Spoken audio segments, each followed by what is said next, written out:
केंद्र में मंत्री राविंद्र सिंह जी, इनका मैंने शपथ ग्रहण समारोह देखा था, तब इन्हें शपथ ली, तब मन में एक बार जरूर आया था अभी कभी न कभी जरूर इस तरह की शपथ ले। तो रिटायरमेंट के बाद भी मेरे पिताजी सक्रिय थे, उन्होंने अपने जिला परिषद का इलेक्शन भी लड़ा 2004 से लेकर 9 तक, तब वो उप जिला प्रमुख भी बने थे। तो उनसे बिल्कुल राविंद्रजीत सिंह जी, उनके परिवार से आना जाना हमारा बिल्कुल रेगुलर था।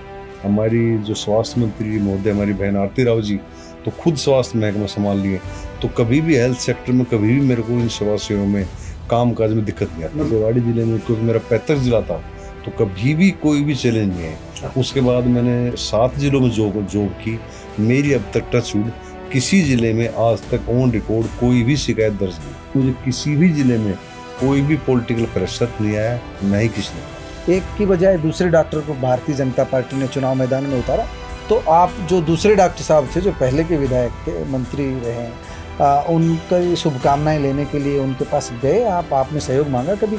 अभी तक शहरों का तकरीबन 2031 का है, तो मैंने मुख्यमंत्री महोदय के सामने मांग रखी भी इनका 2041 तक का जो डेवलपमेंट प्लान है ये बनाया जाए, और जो कंट्रोल्ड एरिया 3 और 4 हैं वो भी नोटिफाई करें। NBRI था वो 2039 तक का ऑलमोस्ट पड़ा है, 2015 से पेंडिंग पड़ा है, बिल्कुल पेंडिंग पड़ा है। तो उसको मैंने बोल दिया, इसको अलग कर देंगे। 20 दिन के बाद बात तैयारी है। और मैं बताना चाहूँगा वहाँ पे सभी मंत्रीगण का आवास है, और इवन अपने ACS होम के भी आवास है, तो एरिया ऐसा है ही नहीं कुछ छुपा हुआ। तो बिल्कुल हम तो वो गए थे, तो इनको राय का पाठ बना दिया, ना ही कोई ऐसी पॉलिटिकल बातें हुई, सिर्फ घर की आपस की बातें थी। तो डिनर डिप्लोमेसी ना हो गया, एक साधारण सिंपल डिनर था।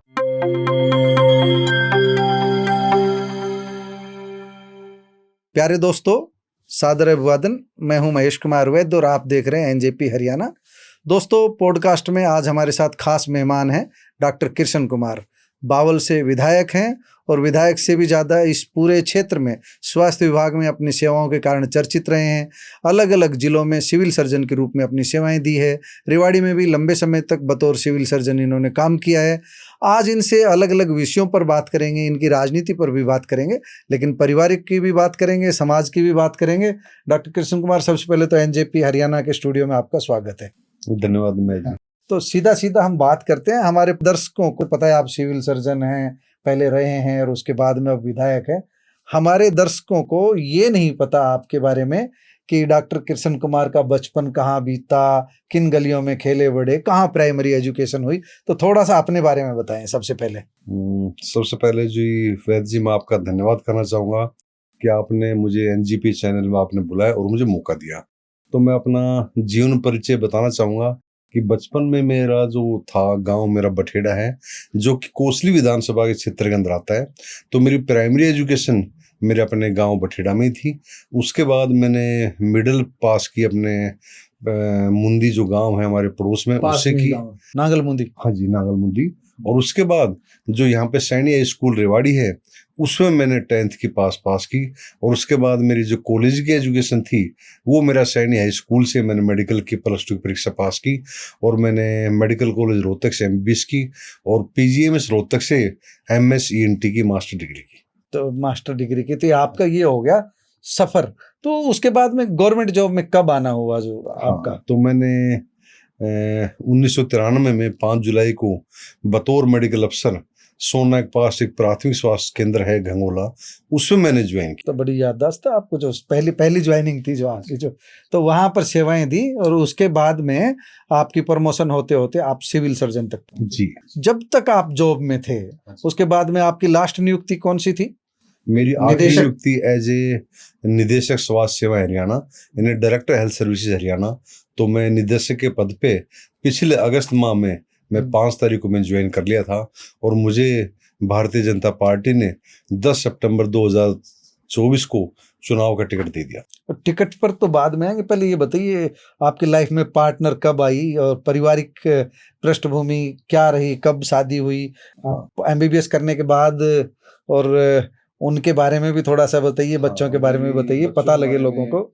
मेरी जो धर्मपत्नी है, तो जब मेरी प्राथमिक स्वास्थ्य केंद्र घंगोला पोस्टिंग थी, तो मेरे ससुर जी श्री रामरतन जी होडल से विधायक थे, कांग्रेस पार्टी से थे। तो उनकी जो बेटी है उससे मेरी 4 फरवरी 1995 में मेरी शादी हुई थी, उसके बाद 2 मेरे बच्चे हैं, एक सॉफ्टवेयर इंजीनियर है, दूसरा मेरा पोस्ट ग्रेजुएट डिग्री मेडिसिन में जोधपुर से कर रहा है। अच्छा, मतलब जो है आपका जो प्रोफेशन है वो जिंदा रहेगा जो।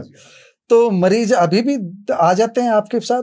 बिल्कुल, क्योंकि मैंने जो मेरी नौकरी तकरीबन फरीदाबाद जिले में रही ईएसआई अस्पताल था 200 बेड का, उसमें मैंने सेवाएं दी है बतौर ईएनटी सर्जन। उसके बाद मैंने एज ए सीनियर मेडिकल अफसर 2006 में सिविल अस्पताल फरीदाबाद में ज्वाइन किया।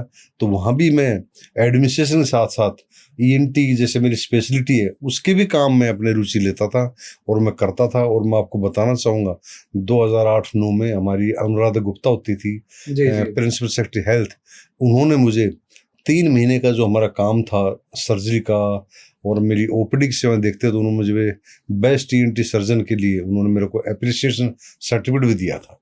तो मतलब ये है कि आप बेस्ट सर्जन थे ईएनटी के, तो अब बेस्ट सर्जन के पास मरीज अब भी कभी न कभी यार दोस्त जो साथी विधायक आ जाते हैं। बिल्कुल, क्योंकि मेरे को शौक था डॉक्टरी का। मैं रोजाना 200 से 250 प्रतिदिन मेरी ओपीडी होती थी और प्रशासनिक कार्य भी करता था। तो जब मैं सिविल सर्जन बना 2007 में, तब थोड़ा सा जो रूटीन नियमित ओपीडी ऑपरेशन मेरे छूट गए, लेकिन फिर भी मेरे पास घर पे फोन कंसल्टेशन वैसे भी मेरे व्हाट्सएप लेने के लिए अब भी मेरे पास ईएनटी की बातें, मेडिसिन की भी, इवन हर ब्रांच से एज ए डॉक्टर, क्योंकि मेरे को अपना जो प्रोफेशन है मेरा है, तो अब भी मेरे पास आते हैं। मुझे भी याद है, मैं भी एक बार गया था जो किसी बच्चे को लेकर के गया था जो ईएनटी से ही जुड़ा एक मैटर था। अच्छा डॉक्टर साहब, ये बताइए कि आप जब सिविल सर्जन थे यहाँ, उसके बाद आप डायरेक्टर हेल्थ सर्विसेज हो गए, आपके मन में कब ऐसा पहली बार जागा कि मुझे राजनीति में जाना है? कब पहली बार? ये आपने बड़ा सही सवाल किया। मैंने जब हमारी केंद्र में सरकार बनी जी, तो ये बात मैंने बताई नहीं, मेरे बच्चों को पता है, वाइफ को। तो मैंने हमारे केंद्र में मंत्री राविंद्र सिंह जी, इनका मैंने शपथ ग्रहण समारोह देखा था, तब इन्हें शपथ ली। तब मन में एक बार जरूर आया था अभी कभी न कभी जरूर इस तरह की शपथ ले। तो ये नहीं था अभी जो शपथ मैंने जो अपने माननीय मंत्री जी को देखा तो वो सपने में बदल जाएगा। तो ये उस समय तो सपना सा था, फिर हकीकत में बदला। लेकिन हकीकत में बदला जो आपका सपना, उसके पीछे भी थोड़ा बहुत ये रहा होगा आपके पिताजी की या आपकी राविंद्रजीत सिंह से निकटता कैसे हुई और कब से, कितनी पुरानी? वो मेरे पिताजी, क्योंकि इसमें डेवलपमेंट एंड पंचायत विभाग में ब्लॉक डेवलपमेंट ऑफिसर थे। नाम पिताजी का? मुनीलाल जी। अच्छा, सौगिरी श्री मुनीलाल जी। तो उन्होंने अपने हमारे केंद्रीय मंत्री राविंद्र सिंह जी, इनका क्षेत्र पड़ता था नारनौल रेवाड़ी, जब अपने महेंद्रगढ़ लोकसभा थी जी। तब उन्होंने बतौर नांगल चौधरी 2 बार सेवाएं दी उनके कार्यकाल में, और जब उसके बाद उन्होंने कनीना भी 2 बार सेवाएं दी है। तो मेरे पिताजी का उनका अक्सर आना जाना रहता था। वो रिटायरमेंट के बाद भी मेरे पिताजी सक्रिय थे। उन्होंने अपने जिला परिषद का इलेक्शन भी लड़ा 2004 से लेकर 9 तक, तब वो उप जिला प्रमुख भी बने थे। तो उनसे बिल्कुल राविंद्रजीत सिंह जी, उनके परिवार से आना जाना हमारा बिल्कुल रेगुलर रहता था। जी जी। तो जब ये अभी 2024 का जो विधानसभा चुनाव आया, अलग अलग नाम चल रहे थे, सब अपने अपने एफर्ट्स कर रहे थे। आपके बावल में तो आपको भी याद होगा, क्योंकि जब रुचि थोड़ी बहुत आप रखते ही थे राजनीति में, तो ये जरूर है कि मनोहर लाल जी यहाँ आए थे तो एक बार भीड़ से पूछ रहे थे कि डॉक्टर बनवारी लाल का नाम डिक्लेयर कर दें क्या? तो भीड़ ने कहा कि जी कर दो। तो क्योंकि भीड़ तो जवाब वही देती है जो आपका नेता पूछता है, तो उस समय जवाब आया था तो कह दिया था कि भाई चलो, मतलब एक तरह से संकेत दे दिया था। उसके बाद में एक बड़ी फौज जो है तैयार हुई बीजेपी के पास, ये टिकटार्थियों की। नाम आया छन छन करके कि कोई कृष्ण कुमार है। ये नहीं पता था, हमको भी नहीं पता था कि आप कृष्ण कुमार है। हालांकि सबसे पहले मेरी बात उस समय हो गई थी कि यही डॉक्टर कृष्ण कुमार है जो बावल से उम्मीदवार होने वाले भाजपा के। आपको सबसे पहले आपसे बायोडाटा कब किस तरह मांगा गया था? कितने दिन पहले की बात है? मेरे को जब टिकट डिक्लेयर हुई तो उससे 1 सप्ताह पहले खुद हमारे माननीय मंत्री जी का फोन आया था, भाई ऐसे ऐसे डॉक्टर साहब इलेक्शन का जैसे है और आपका लोग आपको चाहते हैं। क्योंकि मैंने बतौर सिविल सर्जन यहाँ पे 2017 से मैंने जनवरी 2020 तक सेवाएं दी थी, और जो कोविड महाकाल आया तब भी यहाँ आपके मीडिया कर्मी भी, यहाँ के नेताज भी, पब्लिक भी, वो सभी लोगों ने कहा था भाई कोविड में सिविल सर्जन को चाहिए। तो सभी यहाँ की आम जनता, आपके मीडिया के और सभी प्रशासनिक अधिकारियों को, क्योंकि मेरी कार्यशैली ठीक लगी थी, तो मुख्यमंत्री जी के सामने डिमांड रखी थी। तो जब बतौर में सिविल सर्जन सिरसा तैनात था, तब मेरे को रेवाड़ी बुलाया गया था और मैंने 7 स्पेशल बुलाया रिवाड़ी। स्पेशल जी, और 7 मई 2021 को मैंने कोविड की जो दूसरी वेव थी उसमें ज्वाइन किया था। बड़ा खतरनाक दौर था वो तो। हाँ बिल्कुल खतरनाक दौर था। तो उस समय तो वो बात अधूरी रहेगी, तो फिर तब टिकट के लिए मतलब 1 सप्ताह पहले ही फोन आया था। हाँ, टिकट के लिए रिजिग्नेशन तो मैंने जब काम किया तो लोगों ने मेरा काम दोनों कार्यकाल में देखा हुआ था और समाज सेवाओं में मैंने अपना दिन रात लगाया था। मैं रहते भी हेडक्वार्टर पे था, जबकि मेरा परिवार बच्चे फरीदाबाद में रहते थे। और तो मैंने इतने जितनी मेहनत की उसी का फलस्वरूप था, जो आम जनता थी उनकी राय बनी कि भाई इनको टिकट दी जाए। तो मंत्री जी ने मुझे पूछा तो मैंने अपनी सहमति जताई भी, जैसे पापा कहते थे मुझे कोई ऑब्जेक्शन नहीं है। जी जी। लेकिन मुझे ये नहीं पता था भी 1 सप्ते बाद वो जो मेरा बात हुई सच में बदल जाए। सपना शपथ लेते हुए देखा था राव इंद्रजीत को, हाँ जी। मैं भी एक दिन शपथ लूंगा, जो वो पूरा हुआ। तो वो आपको जैसे रिजाइन करना था निदेशक पद से, तो रिजाइन फोन आने के बाद रिजाइन करने गए आप? हाँ जी। तो रिजिग्नेशन एक्सेप्ट हो गया जबकि हाँ जी। अगर मैं अपना ज्ञान बढ़ाने के लिए पूछ रहा हूँ, मुझे ज्ञान नहीं, अगर रिजिग्नेशन एक्सेप्ट नहीं होता तो चुनाव नहीं लड़ सकते? नहीं बिल्कुल लड़ता मैं। अच्छा। हाँ। वो रिजाइन करने के बाद एक्सेप्ट करना ही पड़ता है? जो एक्सेप्ट करना पड़ता है, और अदरवाइज उसमें ये होता है प्रोविजन अपने जैसे आप दे सकते हो, उससे प्रोविजन है 3 महीने की सैलरी जमा कराओ या किसी भी तरह कर लो। जी जी। क्योंकि मेरा जो कार्यकाल था, जो मेरी क्वालिफाइंग सर्विस थी, वो मेरे 32 साल हो चुके थे। चुनाव लड़ना ही था, कोई भी इशू नहीं था इसमें, कोई असुविधा नहीं होती किसी भी तरह की। जो अच्छा डॉक्टर साहब, आप ये बताइए, एक विधायक के रूप में और एक सिविल सर्जन के रूप में, और उसमें साथ में हम जोड़ देते हैं एक डायरेक्टर हेल्थ सर्विसेज के रूप में, आप स्वास्थ्य सेवाओं में जो जनता की जो सेवा कर पा रहे हैं इस समय, तो एक विधायक के रूप में अच्छे से कर पा रहे हैं या उस समय जो सिविल सर्जन के रूप में अच्छे से कर पा रहे थे? देखो, केवल हेल्थ सेक्टर की बात करें, आगे हम बढ़ेंगे और बात। देखो बिल्कुल आपने सही कहा, एज ए सिविल सर्जन था तब में मैंने जो काम किया ना, तो अब विधायक के बाद मुझे ये फायदा हुआ, क्योंकि एज ए सिविल सर्जन तो चिट्ठियां लिखनी पड़ती थी भी सरकार से ये लो परमिशन। अब एज ए विधायक बनने के बाद, क्योंकि हम भी एक सरकार का विधायक हिस्सा है, तब थोड़े से काम हमारे स्पीडी हो जाते हैं। और दूसरा, हमारी जो स्वास्थ्य मंत्री महोदय हमारी बहन आरती राव जी तो खुद स्वास्थ्य महकमा संभाल लिए, तो कभी भी हेल्थ सेक्टर में कभी भी मेरे को इन सेवा सेवाओं में काम काज में दिक्कत नहीं आती। मतलब अब और बेहतर, उससे और बेहतर हो रहे हैं, अब और बेहतर काम कर पा रहे हैं। अभी थोड़ा सा हम बावल की बात से पहले आपकी, अब थोड़ा सा हमारे पास कुछ पाठकों के, दर्शकों के हमारे पास बीच बीच में आते रहते हैं जो विधायक ना, उनसे हम बात करते हैं। तो एक तो नौकरी के दौरान कोई ऐसे बड़े चैलेंज आए आपके सामने कि राजनीतिक दबाव का सामना करना पड़ा हो? कभी लंबा सेवा कार्यकाल रहा। बिल्कुल आपने सही कहा, लेकिन मेरी अपनी खुद की जैसे कहता मनसा आदमी नियति ठीक हो तो कोई बाधा नहीं आती। क्योंकि मैंने अपने पंचकुला में हनुमत कथा बड़ी देखी, वो कहता आदमी मन से, कर्म से, वचनों सच्चा हो तो आपको कोई भी दिक्कत नहीं आती। तो जीवन में गीता इनमें भी लिखा हुआ है, आप अपने मन से, कर्म से, वचनों से, जो आप अंदर हो वैसे बाहर हो। तो मुझे जब मेरी फरीदाबाद जो नौकरी थी तब भी मरीजों के प्रति मैं पूरा डेडिकेटेड था, पूरे मरीज देखता था। ऑपरेशन के बाद जब मरीज को शाम को जांच करना होता है, मैं मरीज को जरूर देखता था। तो मैंने अपनी नौकरी बड़े ईमानदारी से और निष्ठावान तरीके से वफादारी से निभाई। तो मेरे सामने जैसे रेवाड़ी जिले में, क्योंकि मेरा पैतृक जिला था, तो कभी भी कोई भी चैलेंज नहीं आए। उसके बाद मैंने 7 जिलों में जॉब की, मेरी अब तक टचवुड किसी जिले में आज तक ऑन रिकॉर्ड कोई भी शिकायत दर्ज नहीं, और जिसकी सिविल सर्विस, जबकि एज ए पब्लिक सर्वेंट था और मेरी पूरी पब्लिक डीलिंग थी। क्योंकि मैंने कोई भी, मेरे पास मरीज है, गरीब है, किसी आस से, मैंने उसकी सारी बातें सुनी, समझी और उसको करवा के भेजा, मदद की कोशिश। और दूसरा आपने कहा भी जैसे प्रेशर पॉलिटिकल, तो पॉलिटिकल में जो काम बोलते हैं, तो कोई भी नागरिक या कोई भी व्यक्ति अगर मान लो उसका काम सरकारी संस्थान में, मैं स्वास्थ्य की बात नहीं कहूँगा, जब जाता है अगर उसका काम वहाँ हो जाए तो वो पॉलिटिकल आदमी के पास नहीं जाता। तो पॉलिटिकल अगर कोई मेरे पास आते भी फोन, इसका मतलब वो किसी न किसी, मान लो कोई दिक्कत हुई तो ही है। तो हमेशा जब भी कोई राजनीतिक या कोई मेरे पास फोन करते थे एडमिनिस्ट्रेशन से, मैं सारी बातें सुनता था, बुलाता था, सुन के मेरी कोशिश ये थी अब उसका काम संतुष्ट करके मैं भेजता था एज पर रूल मैंने कभी वायलेट नहीं किए। अगर विद इन रूल हो, नियमों के दायरे में रह करके वो काम कर देते थे। इसलिए मुझे किसी भी जिले में कोई भी पॉलिटिकल प्रेशर नहीं आया, ना ही किसी ने कहा। अच्छा, एक सबके मन में हमारे पास एक सवाल आया कि जब टिकट मिला तो 2 डॉक्टर दावेदार थे, एक दूसरे भी डॉक्टर थे, डॉक्टर बनवारी लाल दावेदार थे।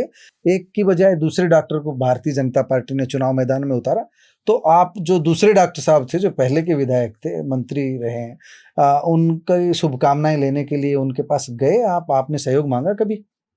मैं डॉक्टर बनवारी लाल जी के पास जैसे जैसे मुझे टिकट मिली तो फोन मैंने जरूर किया, उन्होंने पिक नहीं किया, बाकी मैंने उनसे कभी सहयोग नहीं मांगा। अच्छा, ठीक है।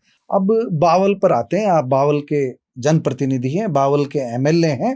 बावल को लेकर के अभी, क्योंकि 1 साल का कार्यकाल लगभग पूरा होने को है, डॉक्टर कृष्ण कुमार से उपलब्धियां पूछी जाए कि आपने बावल के लिए क्या किया है एज एन एमएलए, तो आप क्या बताएंगे?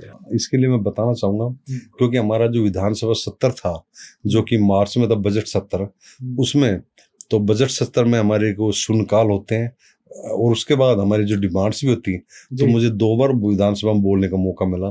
तो मैंने तकरीबन अपने मेरे जो स्टार क्वेश्चन लगे हुए थे, उसमें भी मैं थोड़ा सा बताना चाहूंगा। तारांकित सवाल थे वो मेरे लगे, और उसमें खोल क्षेत्र की डिमांड थी भाई यहाँ पे अनाज मंडी नहीं है, 40-50 गांव थे। तो असेंबली में मेरी अच्छी एग्रीकल्चर मिनिस्टर से सुनवाई हुई और मुख्यमंत्री महोदय ने तुरंत 2 दिन बाद उस मंडी की घोषणा की।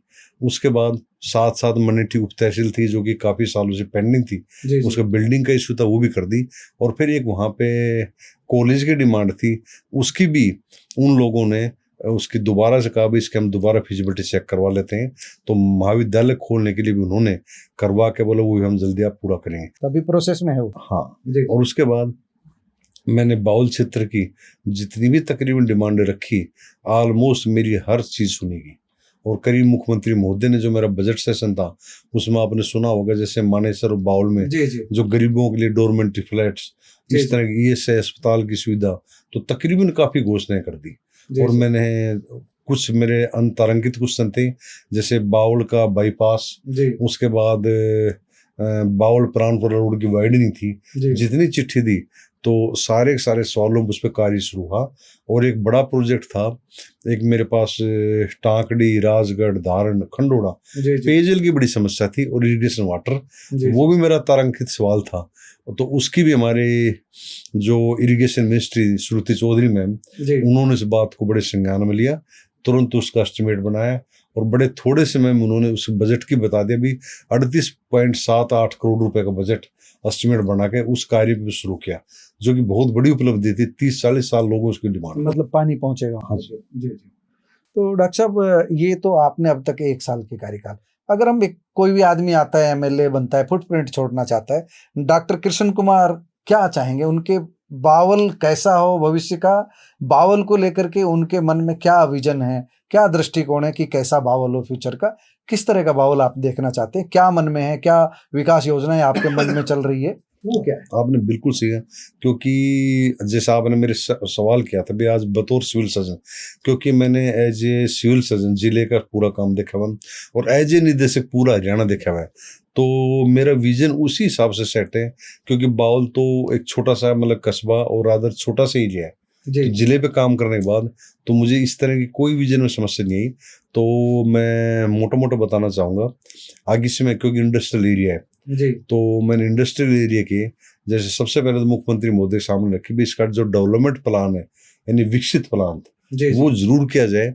अभी तक शहरों का तकरीबन 2031 का है, तो मैंने मुख्यमंत्री महोदय के सामने मांग रखी भी इनका 2041 तक का जो डेवलपमेंट प्लान है ये बनाया जाए, और जो कंट्रोल्ड एरिया 3 और 4 हैं वो भी नोटिफाई करें।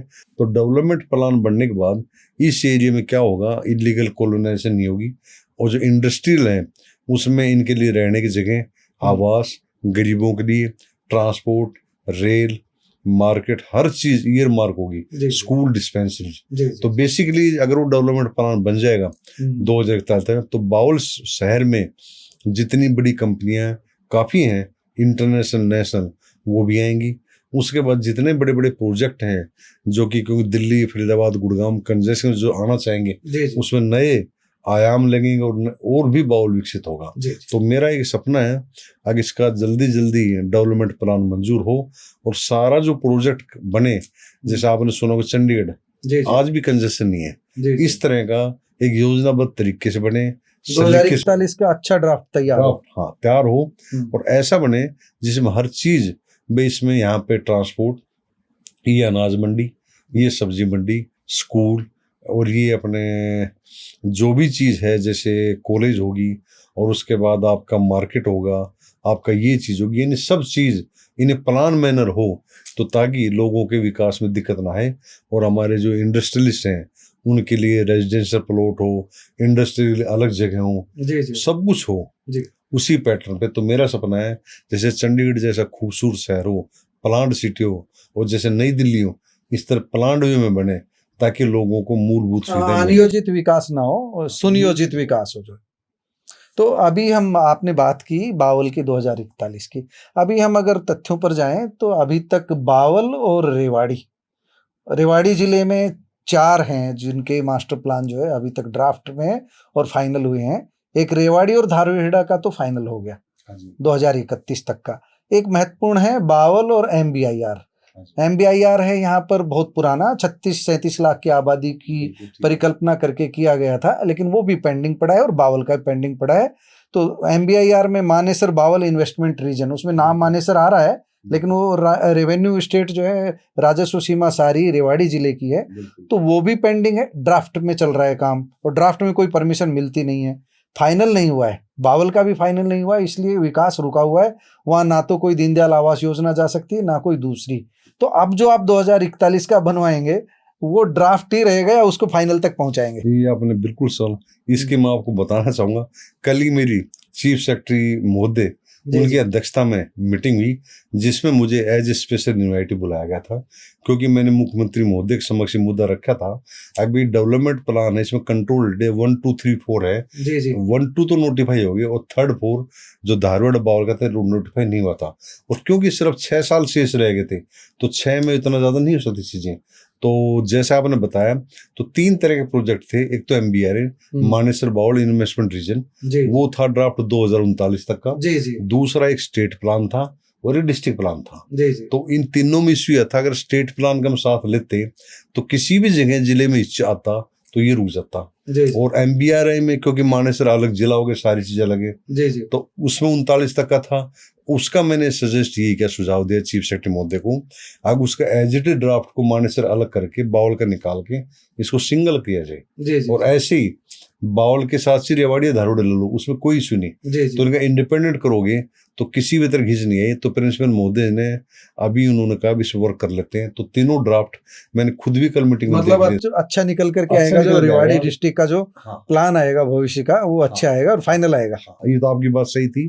MBRI था वो 2039 तक का ऑलमोस्ट पड़ा है, 2015 से पेंडिंग पड़ा है, बिल्कुल पेंडिंग पड़ा है। तो उसको मैंने बोल दिया इसको अलग कर देंगे। तो उसमें अगर 2041 के प्रोजेक्शन माने तो आबादी में कोई 2-4% का इजाफा होगा, तो उसमें कोई ज्यादा फर्क नहीं पड़ता डाटा में। हल्का फुल्का में 2-2.5% बढ़ानी पड़ेगी चीजें। तो वो ड्राफ्ट को अलग करके, तो मेरा विचार है उसको प्रॉपर बावल को जो MBR, तो हम जो आपकी परिकल्पना है उसमें ये देख सकते हैं, क्योंकि यहाँ से मल्टी मॉडल लॉजिस्टिक हब जब से नांगल चौधरी गए तो थोड़ा यहाँ का डेवलपमेंट रुका है, ऐसा लोग बताते हैं। तो आपका जो भविष्य का बावल है उसमें इंडस्ट्रियल एरिया का विस्तार भी होगा? बिल्कुल बिल्कुल। और मैं कहता हूँ इसमें इंडस्ट्रियल एरिया मैंने ये जैसे IMT मानेसर, आप वहाँ जाके देखिए, IMT फरीदाबाद, गुड़गांव, IMT खरखुदा। तो मेरा प्लान है उसके बाद चंडीगढ़ जैसे जहाँ भी शहरों में जाओगे, जहाँ EMT है उसके तर्ज पे धारवाड़ का विकास हो, ताकि इंडस्ट्रियलिस्ट हमारे जो मल्टीनेशनल कंपनियां वो यहाँ बाहर जाने के बजाय अपने बावल में रहें। और मैं चाहता हूँ और भी कंपनियां अट्रैक्ट हो, क्योंकि NCR रीजन में जो बावल है फिर भी जगह यहाँ कम है और सस्ती भी है, तो उनके लिए नए आयाम स्थापित हो गए, और जिम खाना, क्रिकेट स्टेडियम, इस तरह की मूलभूत सुविधाएं भी हो। अच्छा, अब थोड़ी सी राजनीतिक चर्चा। आपने बावल के बारे में विस्तार से बताया, अभी हमारी अनौपचारिक बातचीत हो रही थी। ये जो डिनर डिप्लोमेसी का एक किस्सा किया आपने, आप लोग उसको डिनर डिप्लोमेसी की बजाय दूसरा नाम दे दीजिए। आरती राव ने घर बनाया और आप लोगों को सादर आमंत्रित किया और आप भोजन पे चले गए, डिनर किया, और उसके बाद में सब कुछ सामान्य रहा, कई दिन तक सामान्य रहा। तो आपके हिसाब से ये जो पूरा का पूरा बवाल खड़ा हुआ, जैसे सरकार को आंख दिखाई जा रही, इस तरह की चर्चाएं आई, ये इसके पीछे क्या सच था, इस डिनर के पीछे क्या था, आपसे बढ़िया कौन बना सकता है, कौन बता सकता है? इसके लिए बता, मैं खुद भी था। ये तो बेसिकली जब हम गए खाने पे तो बिल्कुल जैसे मकान नया लिया था, खाने पे रूटीन में गए थे। जैसे आप मुझे बोला मैं आपके घर चल, आप मेरे आ जाओगे, तो इसका मुझे समझ नहीं आता भी छोटे छोटे जैसे वहां से इसका क्यों नाम दे दे डिनर डिप्लोमेसी, जबकि डिनर पे हम 1 या 1.5 घंटा होते हैं, तो उसमें डिप्लोमेसी का मतलब ही नहीं। जी क्योंकि किसी भी घर भी समान तौर पर हम जाते हैं, हमारे केंद्रीय मंत्री राविंद्र जी थे, हमारे पिता समान है, अगर वो में बुलाएं, भारतीय जनता पार्टी में केंद्रीय मंत्री भी हैं, हमारी बहन थी आरती राव जी, वो भी स्वास्थ्य मंत्री हैं। अपने घर तो इसमें तो सिंपल एक खाना डिनर था, हमने डिनर किया घर की तरह, अपने आपस में बातें करी बच्चों की तरह। तो आपको लगता है तिल का ताड़ बन गया? तिल का ताड़, राई का पहाड़ रहा था, राई का पहाड़ बना दिया। और दूसरा, जब 18 तारीख को डिनर पे गए और 20 दिन के बाद बातें आ रही हैं, और मैं बताना चाहूंगा वहां पे सभी मंत्रीगण का आवास है, और इवन अपने एसीएस होम का भी आवास है, तो एरिया ऐसा है ही नहीं कुछ छुपा हुआ। तो बिल्कुल हम तो वो गए थे तो इनको राई का पहाड़ बना दिया, ना ही कोई ऐसी पॉलिटिकल बातें हुई, सिर्फ घर की आपस की बातें थी। तो डिनर डिप्लोमेसी ना हो गया, एक साधारण सिंपल डिनर था, जो कि 20 दिन बाद कहाँ से उछला ये भगवान जाने। ये भगवान जाने। जो ठीक है, आप नायब सैनी की जो कार्य प्रणाली है उनका भी 1 साल होने को है।